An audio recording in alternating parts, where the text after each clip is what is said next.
जय श्री श्याम। नमस्कार साथियों, श्री श्याम क्लासेज के यूट्यूब चैनल पर आप सभी का स्वागत और हार्दिक अभिनंदन है।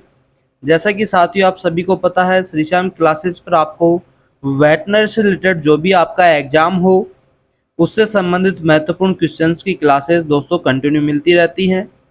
दोस्तों इसको साथ में आपके लिए जनरल अवेयरनेस की क्लासेस भी स्टार्ट कर दी हैं। तो जो भी साथी भाई हमारे इस यूट्यूब चैनल के साथ में जुड़ चुके हैं और जो पहली बार आए हैं, चैनल को सब्सक्राइब करें, बेल आइकन को जरूर प्रेस करें और सभी साथी भाइयों से रिक्वेस्ट है कि चैनल को ज़्यादा से ज़्यादा शेयर करने की कोशिश करें।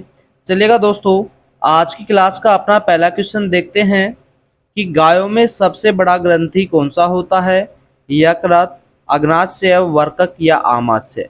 तो दोस्तों जो गाय के शरीर में सबसे बड़ी ग्रंथि का भाग होता है वो कौन सा होता है? यकृत जो होता है सबसे बड़ी ग्रंथि होती है गाय के अंदर। ठीक है, अगला क्वेश्चन देखते हैं साथियों।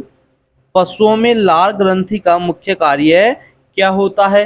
कि जो पशुओं में दोस्तों लार सैलिवरी ग्लैंड्स होती हैं उनका मुख्य कार्य क्या होता है? पाचन एंजाइम का स्राव करना, प्रतिरक्षा प्रदान करना, रक्त शुद्धिकरण करना या ऑक्सीजन का परिवहन करना। तो दोस्तों जो सैलिवरी ग्लैंड्स यानी लार ग्रंथि होती हैं उनका मुख्य कार्य क्या होता है?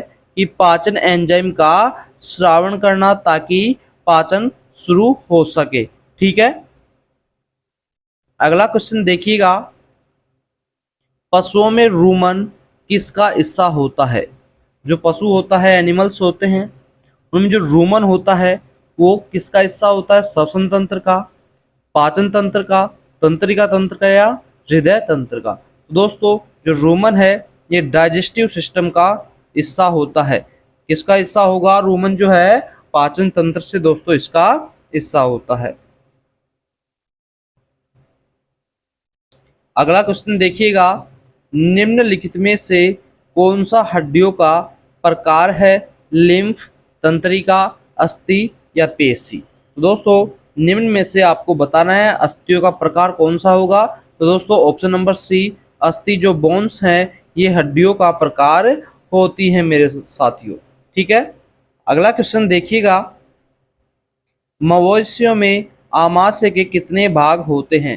जो मवेशी होते हैं यानी रूमंथी जो जानवर होते हैं उनके आमाशय के कितने भाग होते हैं साथियों? 4 भाग होते हैं। आप सभी को पता है आमाशय के प्रकार के ऊपर 3 प्रकार के प्राणी होते हैं। एक तो होते हैं अरूमंथी, दूसरे होते हैं आवासी रूमंथी और तीसरे होते हैं रूमंथी जानवर। तो दोस्तों मवेशी जो होते हैं रूमंथी की श्रेणी में आते हैं, तो उनके आमाशय के तो 4 भाग होते हैं। बात करें आवासी रूमंथी पशुओं के बारे में जिसके अंदर ऊंट, लांबा ये पशु आते हैं, कितने आमाशय के कितने भाग होते हैं? 3 भाग। ये कौन से होते हैं? आवासी जानवर होते हैं। ठीक है, बात करें अपन एरूमंथी यानी मोनोगैस्ट्रिक जानवर जिनके आमाशय के केवल और केवल कितना भाग होता है? 1 भाग, जैसे कि घोड़ा, कुत्ता, ये जो होते हैं मोनोगैस्ट्रिक होते हैं। ऊंट और जो लांबा होते हैं दोस्तों आवासी होते हैं। और जो मवेशी होते हैं जैसे गाय, भैंस जो होती हैं दोस्तों मवेशियों की श्रेणी में आते हैं, रूमंथी पशुओं की श्रेणी में आते हैं। तो अपन बोल सकते हैं मवेशी पशुओं में जो आमाशय के भाग होते हैं वो 4 भाग होते हैं साथियों। ठीक है, इसके बाद में अगला अपना क्वेश्चन आता है। पशु चिकित्सा में एंथ्रेक्स रोग किस जीवाणु के कारण होता है? जो पशु चिकित्सा होती है उसमें एंथ्रेक्स जो डिजीज होती है किस जीवाणु के कारण से होती है?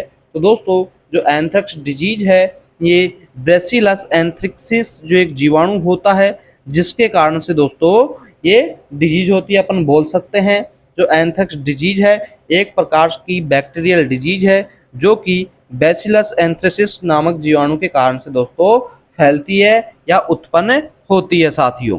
ठीक है, अगला क्वेश्चन देखिएगा। पशुओं में मैस्टिटाइटिस किस अंग से संबंधित रोग है? कि जो एनिमल्स होते हैं अधिकतर दुधारू पशुओं में देखने को ज़्यादा मिलती है कि जो मैस्टिटाइटिस होता है ये किस अंग से संबंधित रोग है या किस अंग को प्रभावित करता है?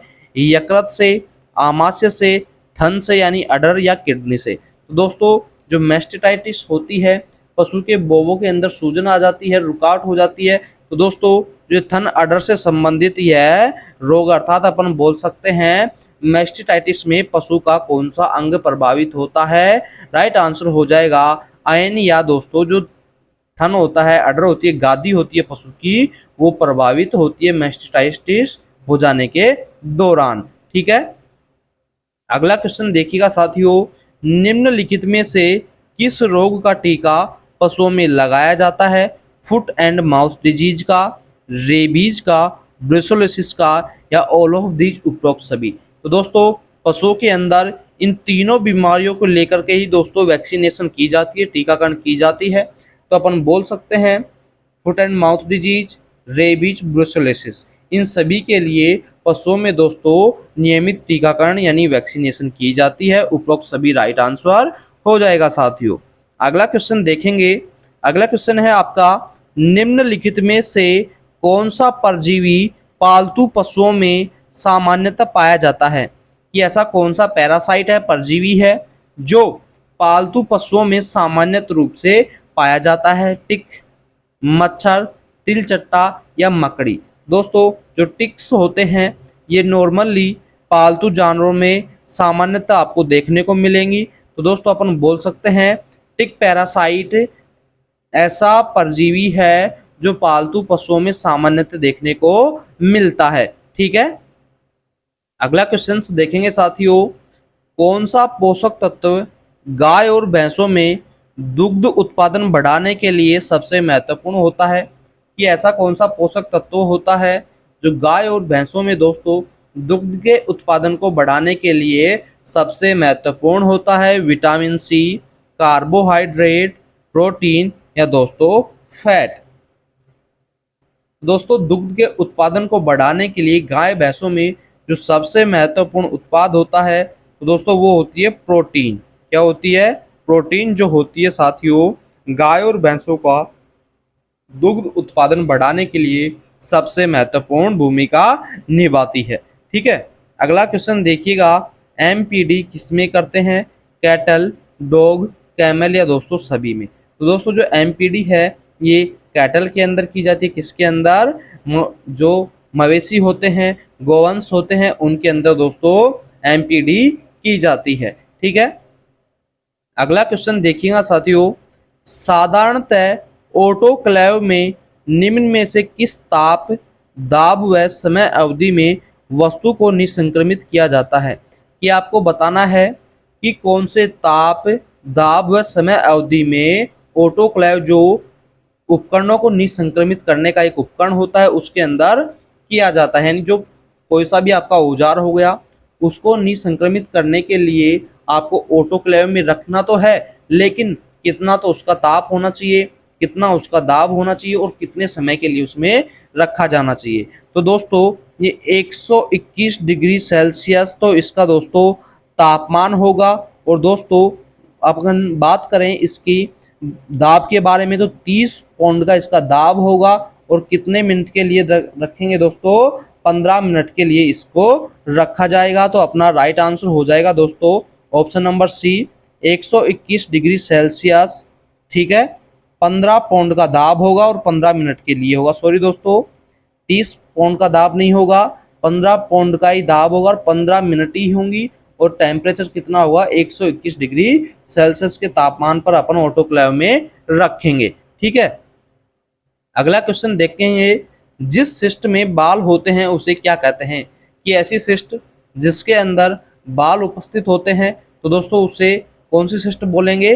डर्मोइड सिस्ट बोला जाता है। अर्थात जिस सिस्ट में बाल उपस्थित होते हैं उसे डर्मोइड सिस्ट बोला जाता है।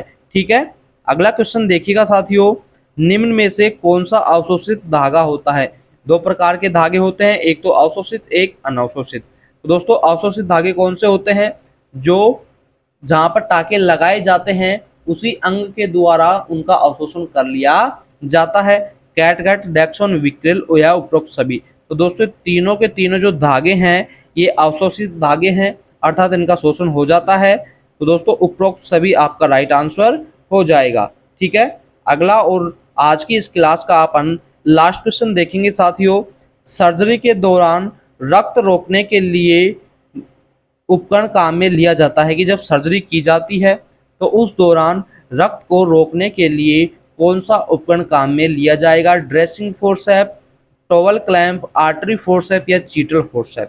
तो दोस्तों जो आर्टरी फोर्सेप है सर्जरी के दौरान ब्लड सप्लाई को रोकने के लिए दोस्तों काम में लिया जाना वाला उपकरण होता है। कौन से उपकरण से रोकेंगे ब्लड सप्लाई को? आर्टरी फोर्सेप की सहायता से दोस्तों सर्जरी के दौरान ब्लड सप्लाई को रोकने का कार्य किया जाता है। तो दोस्तों इसी प्रकार से कंटिन्यू क्लासेस देखने के लिए बने रहें श्री श्याम क्लासेस के यूट्यूब चैनल के साथ में।